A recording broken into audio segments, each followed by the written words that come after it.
Alors, concernant les facteurs qui pourraient favoriser le développement de l'endométriose, à ma connaissance, il n'y en a pas d'identifié.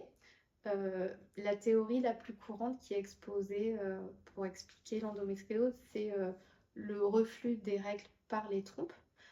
Parce qu'en fait, le système féminin, il est fait donc, on a, si on part de l'extérieur, le vagin, l'utérus, les trompes qui relient aux ovaires. Et du coup, les règles, qu'est-ce que c'est? C'est l'utérus qui va constituer une matrice, l'endomètre, qui va en tout cas, se dégrader, se défaire pendant la phase des règles et s'évacuer par le vagin. Mais du coup, une partie de ce tissu-là, gorgé de sang, en fait, peut des fois refluer par les trompes jusque dans la cavité pelvienne et s'installer. Alors, ça, c'est le discours qu'on a tenu depuis longtemps.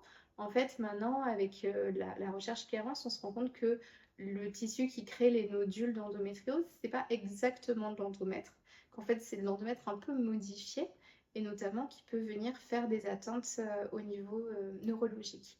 D'où le fait qu'il y ait des douleurs. Et c'est important de savoir que même si on ne voit rien, en fait, la douleur, elle n'est pas liée à la quantité ou à la taille des nodules qu'on a.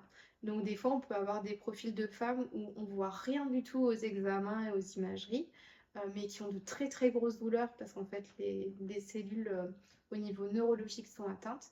Et inversement, des femmes qui ont énormément de nodules dans le ventre, avec voilà, beaucoup des tailles importantes, mais qui ont peu de douleurs. C'est pas la douleur, elle n'est pas associée, elle est plus associée au type d'atteinte, type de cellule atteinte, qu'à la présence ou pas de nodules visibles d'endométriose.